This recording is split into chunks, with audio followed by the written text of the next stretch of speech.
हम अभी खैरागढ़ विधानसभा के क्षेत्र में हैं जहां उपचुनाव होने को है।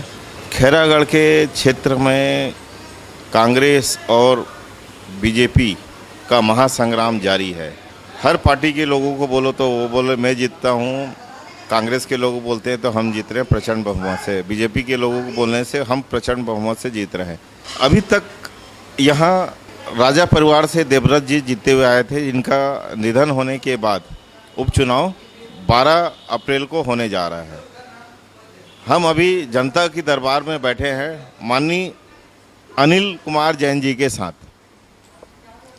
मैं सबसे पहले अपने जीवन में लोकसभा चुनाव में डॉक्टर रमन सिंह के कमल फूल पर मोहर लगाया था और उनके मुख्यमंत्री बनने के बाद बहुत आशा थी कि खैरागढ़ को कुछ अद्भुत मिलेगा, लेकिन उनके 15 साल के कार्यकाल में खैरागढ़ को ऐसी कोई चीज़ नहीं मिली जो मैं 20 साल 25 साल बाद अपने बच्चों को बता सकूं कि डॉक्टर रमन सिंह ने खैरागढ़ को ये दिया था। कुछ साल पहले उनके पुत्र अभिषेक सिंह जी ने खैरागढ़ में 50 प्रतिष्ठित लोगों को बुलाया था और उनके सुझाव मांगे थे। उसमें एक मुझे भी जाने का गौरव प्रदान हुआ। तब मैंने अभिषेक सिंह जी से कहा कि खैरागढ़ में राजा रानी ने महल दिया, इंदिरा कला संगीत विश्वविद्यालय बन गया, रश्मि देवी जी वन मंडल कार्यालय लाई, विद्युत मंडल कार्यालय लाई, और देवव्रत जी थे पॉलिटेक्निक कॉलेज और केंद्रीय विद्यालय लाई।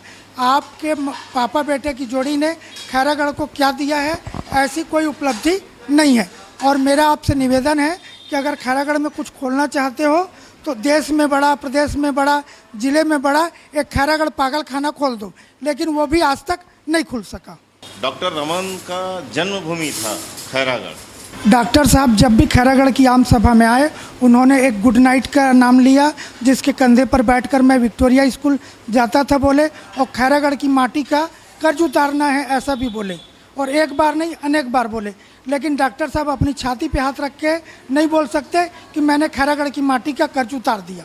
हम आपके सामने अभी मेनन साहब से बात कराना चाह रहे हैं। मैं मोहम्मद फारूक मेमन खैरागढ़ वार्ड नंबर 7 का निवासी हूँ।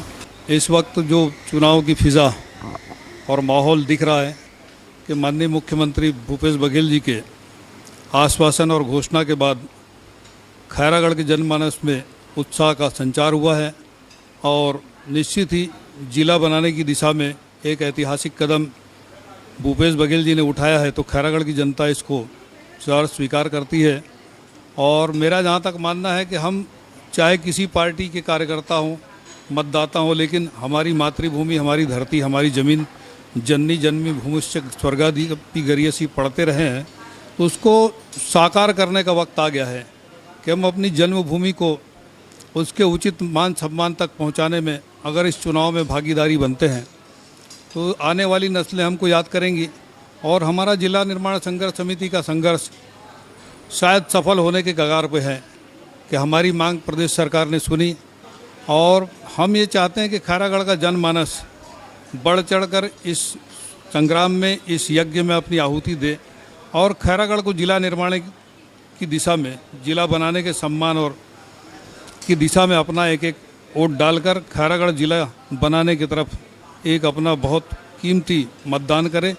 ये शायद आज़ादी के 75 सालों बाद खैरागढ़ को पहली बार ऐसा अवसर मिला है जब सरकार की तरफ से खैरागढ़ को जिला बनाने का ऑफ़र दिया गया है, और इसको खैरागढ़ की जनता को सहर्ष स्वीकार करना चाहिए कि हमारे आंकड़ों से जो गलती, जो भूल चूक, जो लापरवाही, जो नाइंसाफ़ी और अन्याय हुआ है खैरागढ़ के हित में, उसको आज भूल सुधार के रूप में जिला निर्माण के लिए मतदान करें और खैरागढ़ जिला बन सकता है। इसको साबित करने में हर मतदाता अपनी भूमिका निभाए। अब देखते हैं चुनाव का रिजल्ट 16 तारीख को। बने रहिए INS से गिरीश राज।